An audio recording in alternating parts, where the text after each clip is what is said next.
dia, meus queridos irmãos. Que Jesus, nosso Divino Mestre, continue a nos inspirar e nos amparar.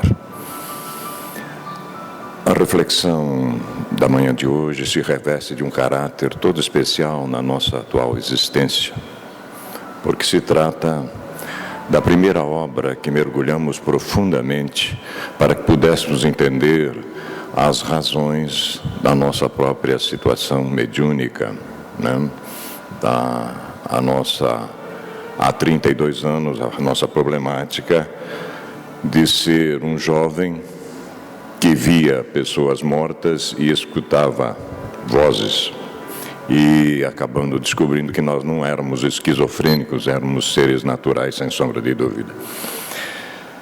As revelações escandalosas do Cristo cósmico a Fotina, a mulher samaritana, ela se fundamenta nas proposições crísticas que à época realmente escandalizavam. Tanto é que nós trouxemos aqui o tópico fundamental que consta do Evangelho de Mateus, para que a gente possa então começar a sentar uma conversa. E o nosso desejo do fundo do coração é que esta lição possa ser passada, porque ela se aplica nos dias atuais.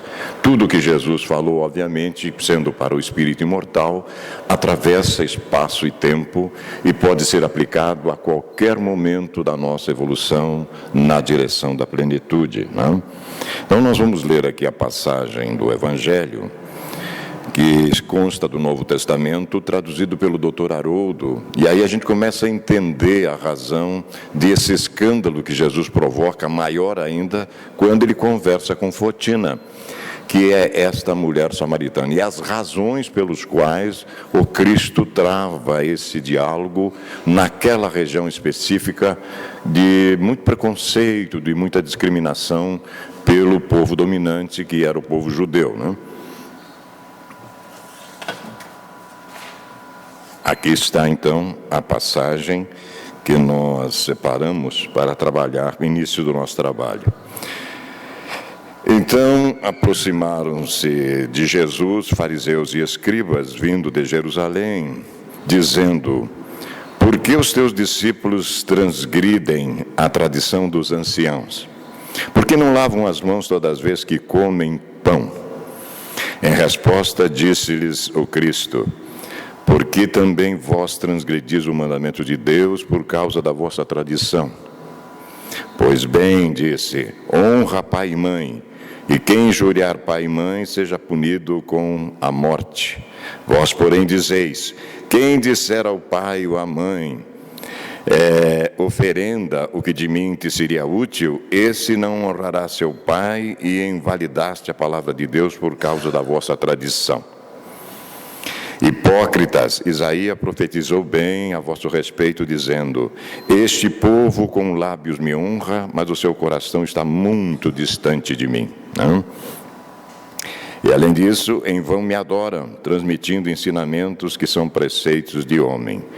Convocando a turba, disse-lhes, ouvi e entendei, não é o que entra na boca o que torna comum o homem, mas o que sai da boca, isso torna comum o homem. Então, aproximando-se dele os seus discípulos, dizem, sabe que os fariseus, ouvindo essas palavras, se escandalizaram? Não, daqui começa, né? Jesus provocou uma série de escândalos porque ele quebrava todos os preconceitos possíveis. Afinal de contas, era o governador planetário, tão esperado, e quando chegou, na realidade, não foi sequer compreendido. Essa é parte da história apenas. 1982, fomos a Foz do Iguaçu, na Sociedade Espírita Os Mensageiros, para fazermos o primeiro seminário sobre a faculdade mediúnica. Aí fomos entender a nossa própria problemática. Quem dirigia aquele seminário, talvez os senhores nunca viram falar, chamava-se José Raul Teixeira, né? Num dos intervalos dos blocos do seminário, como somos meio rato de livros, né, adoramos ler sobremaneira, nos aproximamos da livraria que estava aberta e ao entrarmos na livraria, fomos chamados a nossa atenção, havia uma estande e este livro se destacou. Aqui está, inclusive, a edição que compramos dos Mensageiros em 1982, porque o livro é de 1969, quando a benfeitora Amélia Rodrigues o escreveu. É o primeiro livro da série Amélia Rodrigues, que hoje já são 10. Né? Esse aqui é o primeiro, 1969. Este livro começa a ficar enorme na minha frente, ficou grande na minha frente, ampliou-se a nossa visão psíquica, e uma voz de um companheiro muito querido nos disse: as perguntas que tu fazes, encontrarás respostas neste livro. Passaram-se todos esses anos, né? Já são 32 anos. Agora nós materializamos o capítulo 9 dele, que trata desse diálogo célebre de Jesus com a samaritana. É isso que desejamos do fundo do coração oferecer-vos para a reflexão nessa manhã. Então, são coisas que vão acontecendo com a gente, evidências que nós não temos como fugir, né? E aceitarmos essa proposição na nossa evolução. Primícias do Reino, por favor, quem ainda não o tem, deve tê-lo. Ele é o início da coleção de Amélia Rodrigues, que tem acesso às informações puras, verdadeiras, na dimensão espiritual, de como os fatos com Jesus aconteceram enquanto ele ficou conosco 3 anos na sua vida pública. Este é o primeiro dos livros, e depois tem mais 9 na série, muito interessante.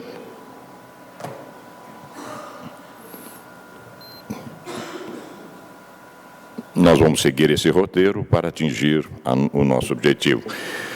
A meta do Espiritismo, meus queridos irmãos: mensagem escandalosa do Cristo cósmico, o verdadeiro altar de adoração a Deus. A gente vai ter uma certa surpresa a respeito disso.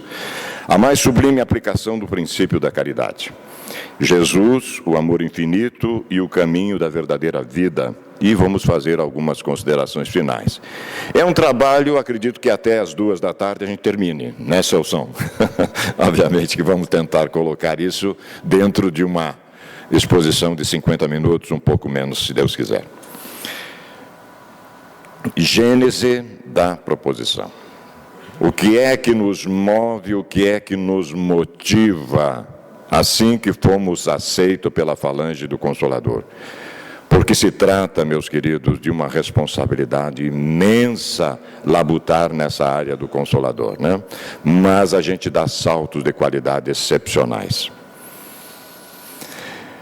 Aqui mesmo, no prefácio da obra, a benfeitora Amélia nos diz o seguinte: a falta de odor evangélico. Odor, para quem não sabe, aqui eu traduzo como perfume. Perfume.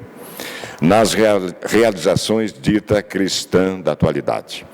Fazendo-o pensar num cristianismo ao qual falta o espírito enérgico e manso, suave e nobre do Cristo.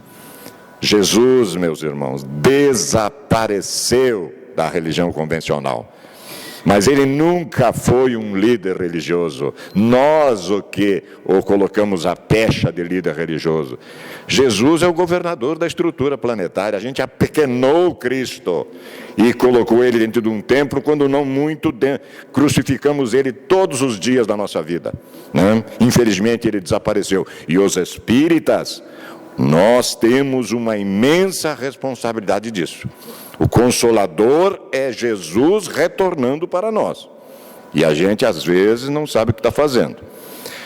No justo instante em que o cientificismo enregela os corações e comanda as mentes com vigor inusitado, o materialismo campeando, a evocação de Jesus e sua vida, suas palavras e feitos, podem ser comparados ao orvalho balsâmico depositado sobre a pústula ultris em ardência cruel.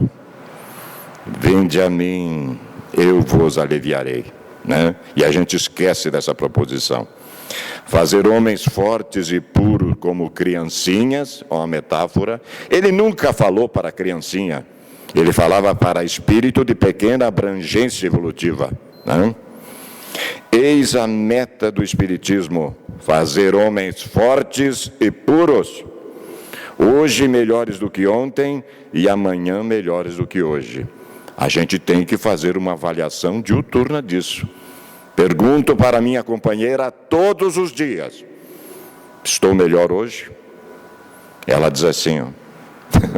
Às vezes ela diz assim: porque esta razão e por esta razão vamos compartilhar alguns apontamentos que se alongam além das anotações evangélicas ou que apresentam comentários não incertos nos escritos da Boa Nova, que extraímos de obras consultadas em nosso plano de atividade no mundo espiritual, ou que são resultado de esclarecimento e comentários recolhidos em fontes históricas do lado de cá. Então nós vamos ter o testemunho de alguém que está na dimensão espiritual e continua se aprofundando nas lições do Cristo, né?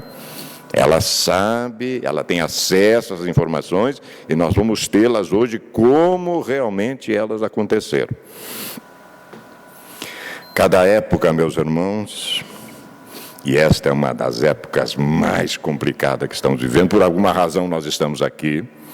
Cada época é marcada assim com o cunho da virtude ou do vício que a tem de salvar ou perder. A virtude da nossa geração é a atividade intelectual. Eu costumo dizer aqui sempre, já disse isso quinta-feira, e nós estamos em Marte, estamos chegando em Marte, mas não sabemos quem somos. É um paradoxo. E o nosso vício é a indiferença moral. Não é comigo. Não me interessa, eu estou bem, o resto que se dane. É exatamente isso que está acontecendo nesse momento. E esta lição, Lázaro nos coloca no Evangelho, e o Evangelho é de 1864. Já se passaram mais de 150 anos e parece que a gente não assimila isso. O codificador colabora também com as suas proposições. Os espíritos são seres distintos da divindade ou serão simples emanações ou porções desta e por isso denominados filhos de Deus? E a lucidez responde, os guias da humanidade respondem. Meu Deus, olha só, estão tratando com crianças, né, com espíritos infantis, são obra de Deus, exatamente qual a máquina o é do homem que a fabrica. A máquina é obra do homem, não é o próprio homem. Sabes que quando faz alguma coisa bela, útil, o homem lhe chama sua filha, criação sua. Há, inclusive, aquela estátua no Vaticano que o autor diz, é tão perfeita que ele fez parla, né? Fala, aquela coisa toda. Pois bem, o mesmo se dá com relação a Deus, somos seus filhos, pois que somos obras suas, né? Agora nós estamos tratando da nossa obra fundamental, que é o Livro dos Espíritos. Tem Deus preferência pelos que o adoram desta ou daquela maneira? Nós nos lembramos muito bem, né? As aves têm seus ninhos, as raposas suas tocas. Filho do homem, o governador desta estrutura que montou isso para nós, uma pedra para recostar a cabeça. E a gente constrói templos de pedra. Não dá para entender esse paradoxo. A resposta está aí. Deus prefere os que o adoram do fundo do coração. Porque isto aqui tem relação com esta conversa da samaritana. Com sinceridade, fazendo o bem e evitando o mal. Aos que julgam honrá-lo com cerimônias que os não tornam melhores para com o seu semelhante. Pode fazer o que quiser, que o coração não estiver lá. Nula é a ação. Todos os homens são irmãos e filhos de Deus. Ele atrai a si todos os que lhe obedecem às leis, qualquer que seja a forma sob que as exprimam. Fazer a vontade do Pai. É hipócrita aquele cuja piedade se cifra nos atos exteriores. Mau exemplo dá todo aquele cuja adoração é afetada e contradiz o seu procedimento. Manda fazer, mas não faz, né? E isso Jesus escandalizava mesmo, né? Porque ele mostrava nua e crua a nossa atitude interior. Declaro-vos que somente nos lábios e não na alma tem religião aquele que professa adorar o Cristo, mas que é orgulhoso, invejoso, vicioso, duro, implacável para com outrem, o ambicioso dos bens deste mundo, que ficam e voltamos pobre para casa, né? Deus que tudo vê dirá, o que conhece a verdade, e aqueles que passaram pelo umbral daquela porta, posso vos assegurar, conhece um naco da verdade considerável. Considerável, porque os espíritas podemos nos considerar pelo menos na primeira fase do despertamento. Tem muito mais ainda, né? Mas já começamos a dar o primeiro passo. Então, aqui está. O que conhece a verdade é 100 vezes mais culpado do mal que faz do que o selvagem ignorante que vive no deserto, e como tal será tratado no dia da justiça. Se um cego ao passar vos derriba, perdoá-lo-eis. Se for um homem que enxerga perfeitamente bem, queixar-vos-eis e com razão. Não? É diferente. E aqui aquela velha história, né? Que a gente diz que fez uma série de atividades para o Cristo, mas se o coração não estiver junto, não funciona direitinho. Jesus fala aqui com todas as letras para mim, apartai-vos de vós, né? E ele se refere a uma imagem muito forte, às trevas exteriores, às dificuldades nas encarnações futuras. Afinal, meus queridos, bilhões e bilhões de bolas que não são para nosso deleite, né? Tem que ter uma finalidade, sem sombra de dúvida.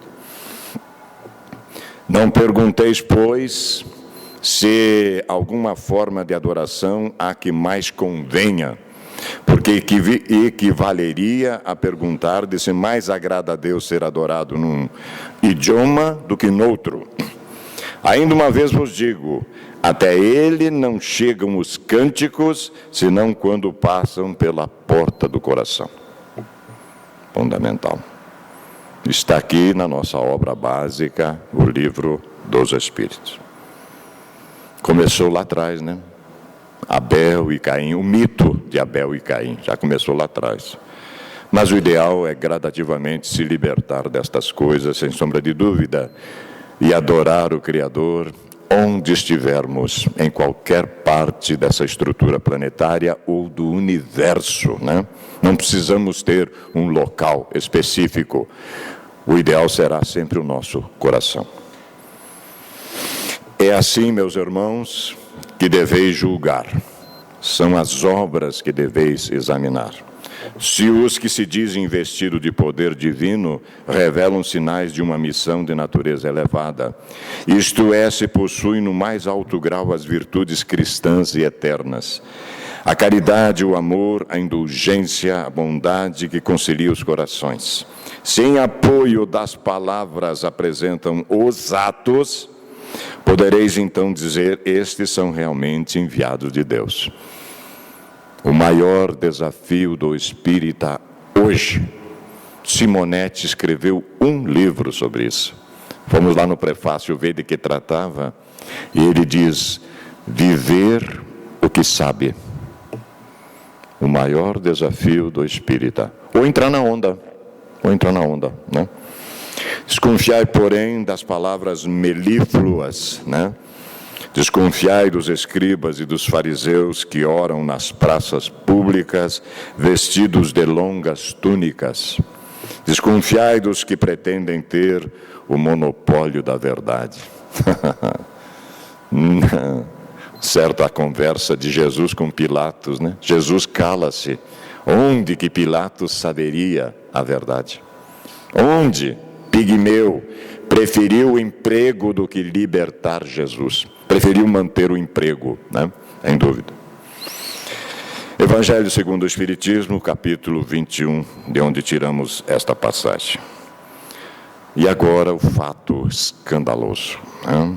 Esta conversa muito interessante.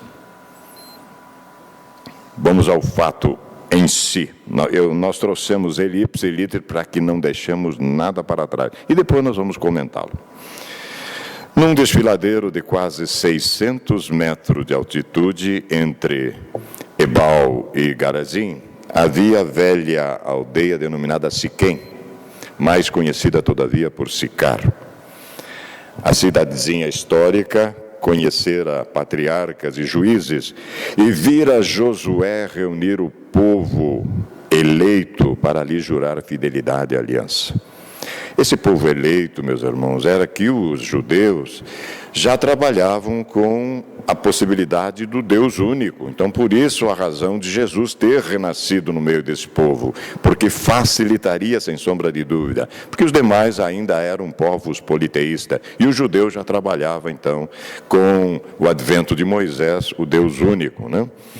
Saindo de Jerusalém no dia anterior, demandando a Galileia, Jesus abandonara a estrada real, cujo traçado levava de Jericó a Bataneia, seguindo o tranquilo curso do suave Jordão.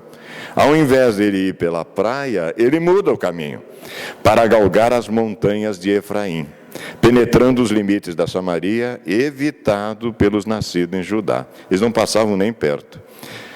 E nós vamos ver que o samaritano é usado em várias passagens do Evangelho como uma criatura já com um nível de percepção muito maior que o judeu. Isso escandalizava os judeus, porque Jesus nunca utilizava os judeus como exemplo, os escribas e fariseus, e usava o samaritano em várias homenagens, porque eles eram discriminados pelos judeus, né? Aí está, nós conseguimos uma foto, né, de como é que era naqueles tempos. Ainda hoje o pessoal vai a esse poço para tomar água, porque acha que esta água que é que Jesus se referia. E nós continuamos entendendo completamente equivocado. Tem nada a ver uma coisa com a outra, né? E à direita lá está, então, onde aconteceu o diálogo, obviamente, com Jesus e a samaritana. A jornada do Mestre e seus discípulos fora longa, cerca de 50 quilômetros. Que coisa, né? A garganta ressequida, o corpo cansado e coberto de pó, pedem linfa cristalina e refrescante.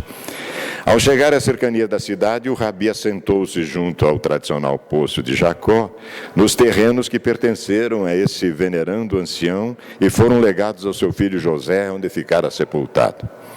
Os discípulos subiram à cidade para aquisição de víveres e frutas, enquanto Jesus aquietou-se, em profundo cismar perdido na paisagem colorida. Desvia-se do caminho e vai para onde? Já nada que passar lá. Mas o Espírito Crístico, meus irmãos, ele só não aguarda que as circunstâncias aconteçam. Ele proporciona que elas aconteçam, né? Nós vamos ver isso. Achou ele que deveria acabar com aquilo, ia deixar uma mensagem e deixou mesmo.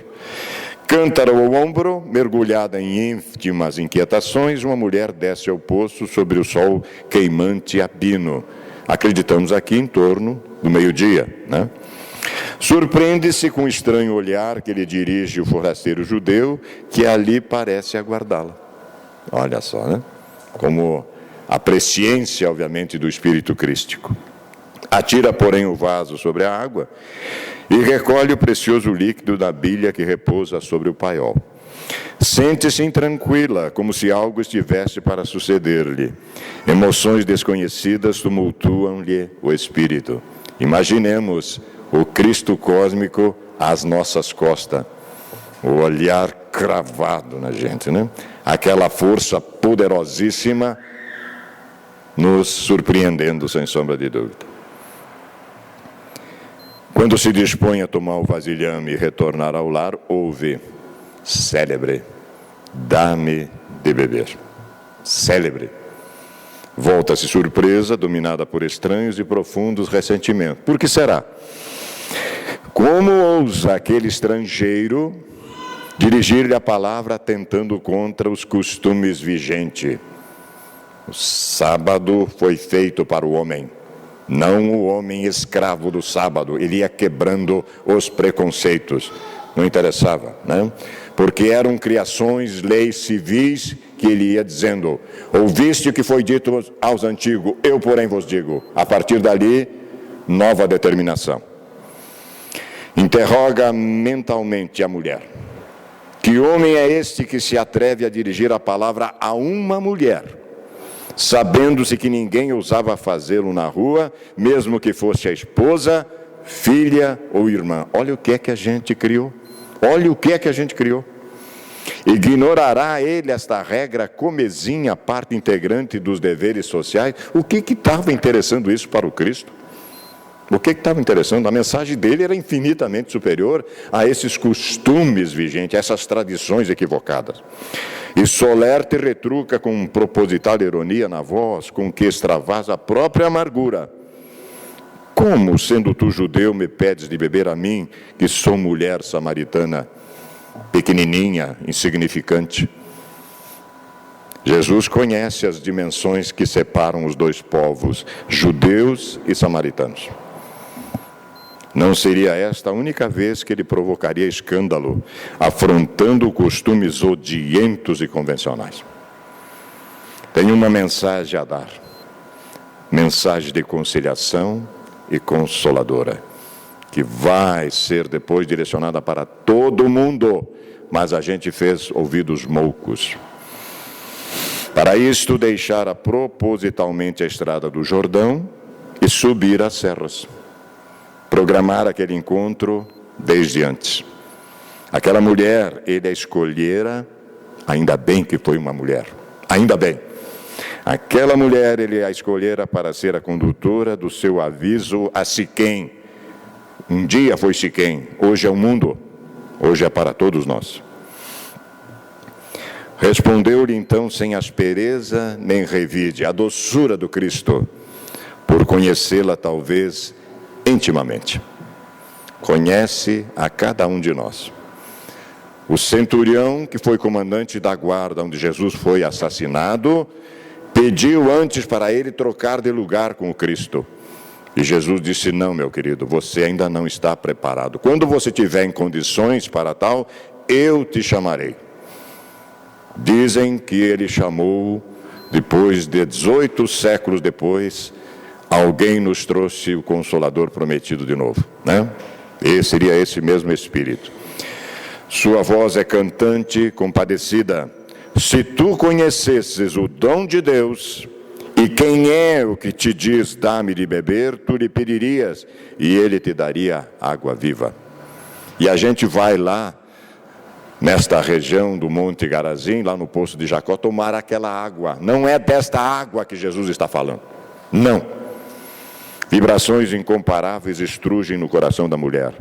Guardava ânsias de paz e não sabia como ou onde encontrá-la. É só o que nós queremos também. É só o que a gente quer. Uma dúvida, porém, a inquieta. O espanto dá-lhe à voz uma tonalidade de respeito. Senhor, tu não tens como que atirar, e o poço é fundo. Onde, pois, tem a água viva? És tu maior que nosso pai Jacó, que nos deu o poço, dele bebendo ele próprio, seus filhos e seu gado? Olha a pequenez, né? Pequenininho. Os olhos do estranho fulguram com um fascínio desconhecido. A revelação não tarda. A mensagem espalhar-se-á no ar, embalando o mundo quando ele a enunciar. Mas ele veio para o mundo e o mundo não o recebeu, até hoje. Até hoje. É um escândalo, meus queridos, falar de Jesus para essa sociedade atual. É um escândalo completamente desconhecido. Experiência própria. Experiência própria. Qualquer que beber desta água tornará a ter sede. Foi explícito, mas aquele que beber da água que eu lhe der, nunca terá sede, porque a água que eu lhe oferecer se fará nele uma fonte de água que salte para a vida eterna. Exemplo que deveremos dar dos postulados que abraçamos. Dá-me desta água, disse pressurosa, para que não mais tenha sede e aqui não venha tirá-la. Será que ela teria entendido? Não? Penetrava a mulher o sentido das palavras do Rabi? Desejava libertar-se da exaustiva tarefa ou buscava mais clareza no ensino? Os meigos olhos dele incendeiam-se e se fixam nos olhos dela. Ela teve essa honra. Ela teve essa honra. Penetrando-lhe o recôndito do espírito. Vai chamar o teu marido e vem cá. Ordena-lhe com brandura e segurança. Aí ela se perturba. Era uma pecadora e ele o sabia, conjectura. Esse era o seu tormento íntimo, quando nós somos desnudados. quando nós fazemos o autoencontro, quando chegamos ao autoconhecimento e vemos a imensa sombra que nós temos ainda dentro de nós. Agora, vamos fazer o quê? Retornar pelo mesmo caminho, né? Vamos ter a coragem de refazer caminhos. Quanto se sentia ferida, humilhada no seu amor, receosa. As lágrimas afloraram e escorrem abundantes, a palavra empalidece o vigor nos seus lábios e quase sem fôlego esclarece. Não tenho marido. A vergonha estampa no seu rosto moreno a própria dor. Disseste bem, não tenho marido, confirmou Jesus. Pois que 5 maridos tiveste e o que agora tens não é teu marido. Isso disseste com verdade. Como é que ele sabe essas coisas tão íntimas, né? Surpreendida, a samaritana não mais oculta a alegria, a felicidade, a primeira revelação. Grita quase: Senhor, vejo que és profeta, médium. A mente está em desalinho. Quantas dúvidas a atormentavam a vida toda. Agora está diante de um profeta de Deus. Deve aproveitar cada instante e reabilitar-se e encontrar a paz por fim. Será que a gente faz isso? Estando diante de uma revelação desse nível? Eu não sou mais um corpo que tem uma alma que precisa ser salva. Como é que a gente engoliu uma coisa dessa? Este sono foi profundo demais, meus irmãos. 32 anos de luta para poder acordar para a nossa realidade. Hoje a certeza absoluta, a convicção plena, porque o espírita não pode mais acreditar. O espírita sabe, é diferente. Espírito imortal, mergulhando periodicamente em corpos físicos para desabrochar seus dons divinos, voltar para casa cada vez melhor, até atingir a plenitude. É uma proposta escandalosa para os dias atuais. E é verdade. Comovida, interroga com docilidade. Nossos pais adoraram neste monte, e vós dizeis que é em Jerusalém o lugar onde se deve adorar, não o Cristo, os judeus. Mulher, acredita-me, outra revelação. Elucida o enviado divino, que a hora vem em que nem neste monte, nem em Jerusalém adorareis o Pai. Vos adorais o que não sabeis. Nós adoramos o que sabemos, porque a salvação vem dos judeus. Ele veio através dos judeus. Ele, Jesus. Mas a hora vem, e agora é, em que os verdadeiros adoradores adorarão o Pai em espírito e verdade, essência, coração, porque o Pai procura tais que assim o adorem. Nem Gerazim, nem Jerusalém, no coração do homem. A mulher perplexa enche-se de ventura.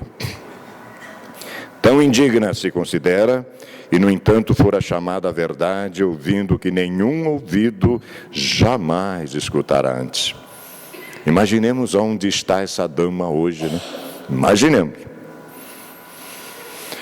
O desconhecido olha em derredor e continua com música harmoniosa nas palavras. Deus é o Espírito, e importa que os que o adoram, o adorem em espírito e verdade.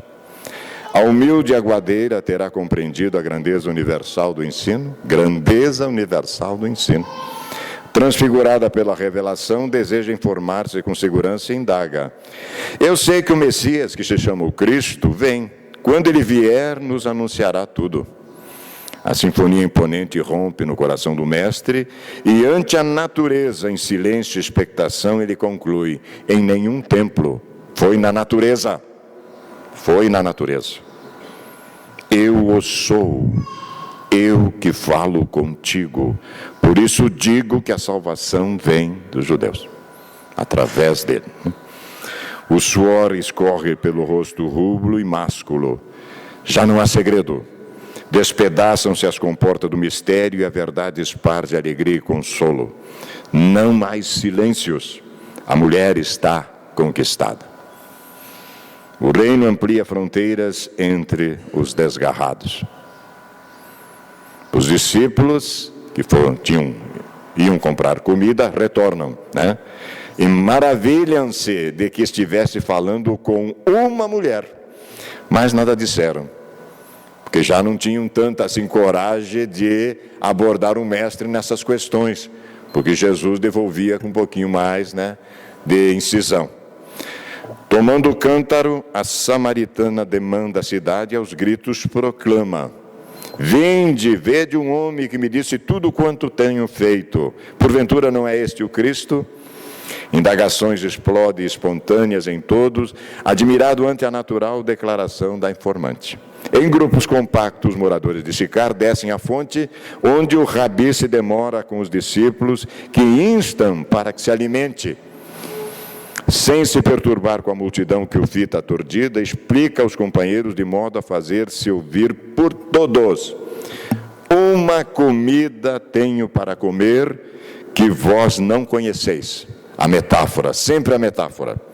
A minha comida é fazer a vontade daquele que me enviou e realizar a sua obra. E nós estamos fazendo a vontade desse que nos enviou? Pelo menos dentro do nível da nossa capacidade? Não dizeis vós que ainda há 4 meses até que venha a ceifa? Eis que eu vos digo, levantai os olhos e vede as terras que já estão brancas para a cega. O que ceifa recebe o galardão e ajunta fruto, para a vida eterna, para que assim o que semeia como o que ceifa, ambos se regozijem. Alguém não notou aqui embutida a reencarnação, não? Sutilmente ele está nos explicando, agora que estamos entendendo. Porque nisto é verdadeiro o ditado, que um é o que semeia. O Vanim está semeando agora.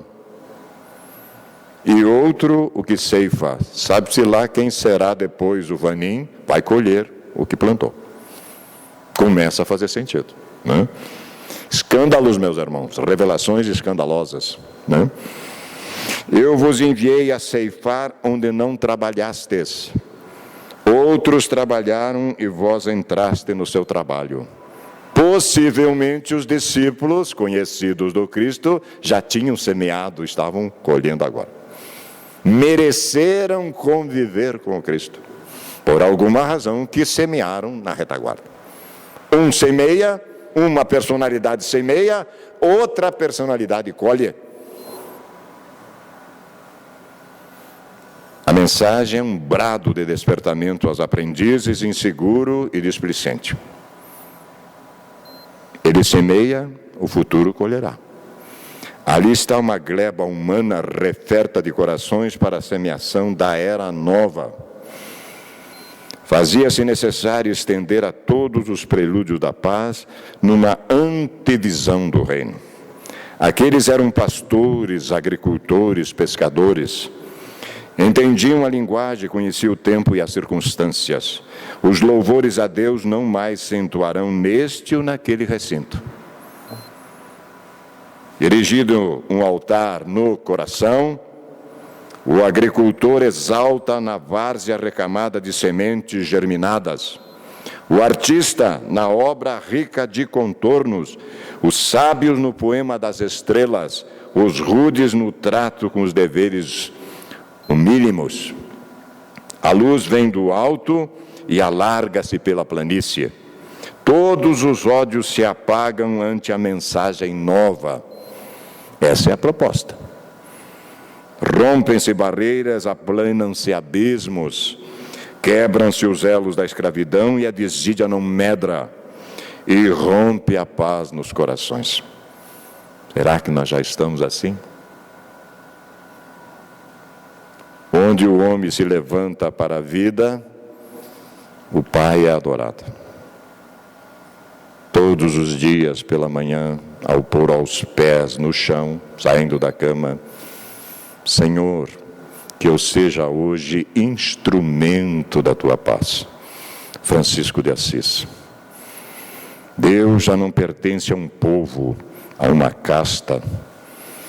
é imanente em tudo e todos e transcendente. O absoluto está mais presente em nós do que nós próprios. Tudo é registrado, nada fica oculto. Um só Deus é o Pai de todos, e qual é sobre todos, por todos e em todos. Paulo já tinha falado isso, em Efésios. Paulo já tinha falado isso. Não importa o agora da vida, no que diz respeito a fruir gozo. A abominação ao crime, a leviandade, a insensatez que a todos convida larga e facilmente, como nos dias atuais. Em titânica batalha íntima pelo equilíbrio, a perseverança no formidando esforço de preservação do bem, a renúncia ao ego, enfermiço e ambicioso, são as premissas de felicidade àquele que se doe à causa. Vamos ter que sair do nosso conforto. Vamos ter que sair do nosso conforto. O galardão é a paz consigo mesmo, a medalha, né? E a inefável ventura depois, além das sombras. Por 2 dias ele ficou na Samaria a pregar, a curar, espalhando a certeza da vida além da vida. E todos diziam a Fotina: já não é pelo teu dito que nós cremos, porque nós mesmos o temos ouvido e sabemos que este é verdadeiramente o Cristo, o despertador, o iluminador do mundo. O céu diáfano diluía-se com salpicos de flóculos de nuvens, quando depois ele e os discípulos desceram a Galiléia. Pela afeição com que se ligou a Jesus, primitivos cristãos que se alentaram na sua coragem de proclamar as imperfeições, denominaram a samaritana a iluminadora, que a tradição oral acatou e conservou até os nossos dias. Esse é o fato escandaloso, meus irmãos. Interessante. Revelações extraordinárias para uma mulher que Jesus determinou que assim fosse, né? Porque ele ali acaba com diversos preconceitos, com o povo samaritano e também com a mulher que era discriminada mesmo dentro do próprio povo, né? Considerações finais, meus queridos. Aprendeste que foi dito: amareis o vosso próximo e odiarei os vossos inimigos. Lei mosaica. Eu, porém, vos digo: amai os vossos inimigos, fazei o bem aos que vos odeiam, orai pelos que vos perseguem e caluniam, a fim de serdes filhos do vosso Pai que está nos céus, e que faça levante o sol para os bons e para os maus, e que chova sobre os justos e os injustos. É engraçado, não há discriminação nenhuma, e a gente não se toca. Porque se só amardes os que vos amam, qual será a vossa recompensa? Como é que você diz que é superior ao outro? Só amando. Só amando, né? Não procede assim também os publicanos? Se apenas os vossos irmãos saudardes, só os espíritas, o resto não me interessa. Que com isso fazeis mais do que os outros? Não fazem outro tanto os pagãos? Não somos todos filhos do mesmo Pai? Temos níveis de compreensão distintos, mas somos. E aqueles que sabemos mais, deveremos dar o exemplo fundamental. Se o amor do próximo constitui o princípio da caridade, amar os inimigos, meus irmãos, é a mais sublime aplicação desse princípio, porquanto a posse de tal virtude representa uma das maiores vitórias alcançadas contra o egoísmo e o orgulho. Evangelho segundo o Espiritismo, no capítulo 12, né? Se amar o próximo estava posto claramente na tradição hebraica como o segundo mandamento, semelhante ao principal, amar a Deus sobre todas as coisas, o mesmo não se pode dizer quando se tratava de ajuizar a extensão desse amor ao outro. Mas até quanto? Né? A Pedro até quantas vezes deverei perdoar meu irmão? Quando a pergunta deveria ser o contrário. Até quantas vezes meu irmão me perdoará? E a gente nunca faz isso, sempre a gente se acha superior ao outro. Amar o outro até que ponto? Em que intensidade e volume? Qual o limite desse sentimento? Jesus rasga os limites acanhados do seu tempo e de todos os tempos, ao proclamar um novo mandamento para a cultura do povo na qual nascera, afirmando peremptoriamente: amai os inimigos. Aí que eu quero ver.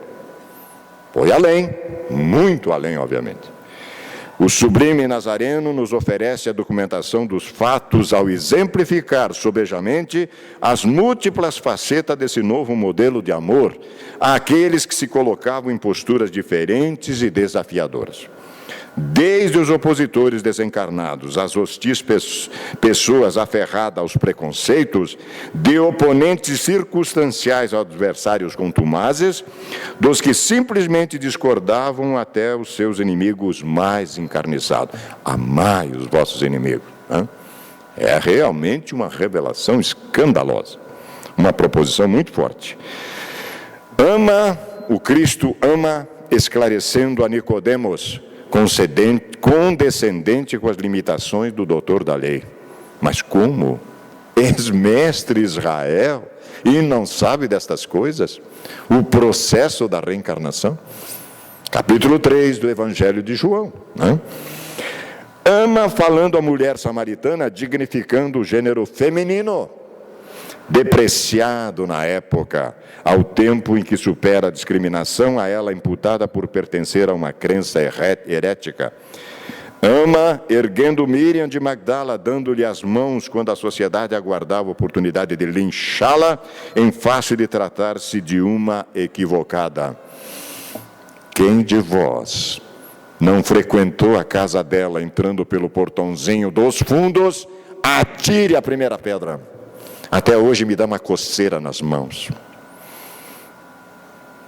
Ama, apoiando aqueles estranhos que curavam em seu nome, refletindo com seus discípulos que os censuravam por não pertencerem ao grupo apostólico. Se não é contra nós, deixa que realize a cura. Qual é o problema?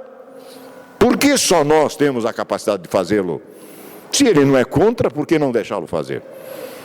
Ama, atendendo o centurião, demonstrando benevolência com o dominador romano, ao curar o seu servo. Nem em Israel vi tamanha fé. Quando o centurião chegou em casa, o servo estava curado. Ama, acolhendo e tratando dos leprosos, a despeito de saber que eram rechaçados socialmente para o vale dos imundos. E depois, a gente não faz isso, nas encarnações seguintes, somos obrigados a visitar o leprosário, quando não estamos lá.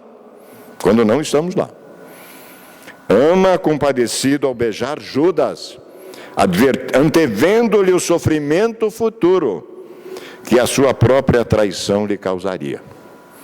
Ama, respeitando Caifás, que era sarcástico com o Cristo, ao mostrar a outra face, a da ação reflexiva corretiva, para o soldado do sumo sacerdote que lhe dera uma bofetada, em razão de o Nazareno silenciar diante de solicitações descabidas. Essa bofetada, meus irmãos, reza a tradição que demorou 1000 anos de sentimento de culpa. E a mão ressequida. Ama, compreendendo Pilatos, ao constatar que estava dominado pelo sectarismo do poder temporal, preferiu manter o emprego. Ama, rogando a Deus perdão aos seus crucificadores, enceguecido que estavam pela pérfida ideologia autoritária. Pai, perdoa-lhes, porque não sabem o que fazem. A gente botou um anjo na cruz e liberou um assassino.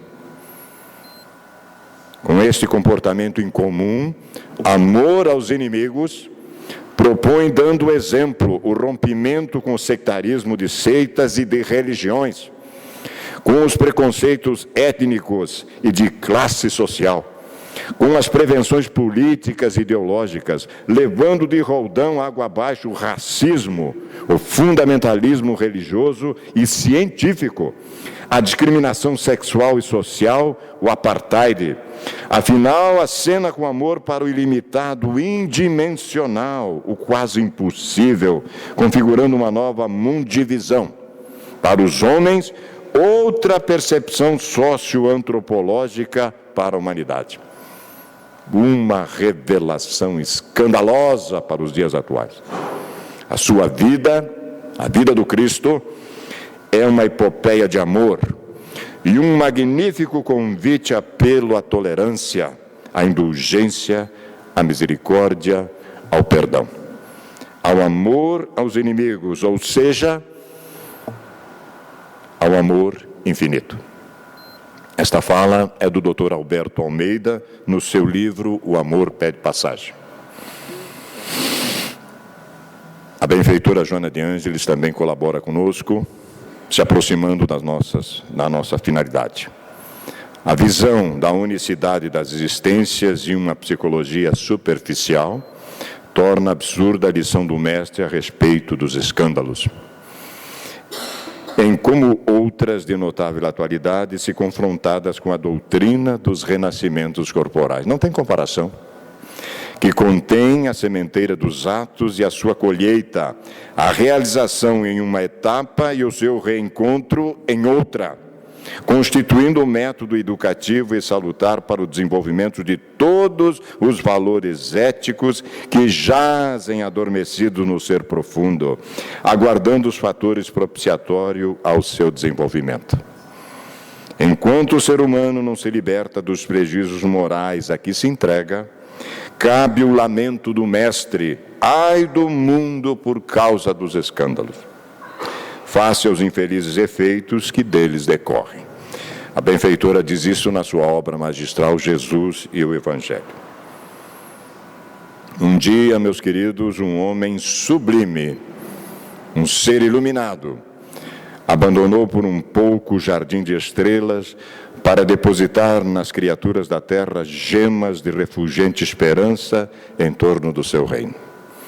Ímpios e caídos, hipócritas e pecadores, nobres e plebeus, gentes simples e prepotentes receberam sua dádiva e fizeram que mergulhassem na terra das suas vidas os raios de sua luz, transformando-se em sóis de bênçãos que desde então clareiam os destinos da terra.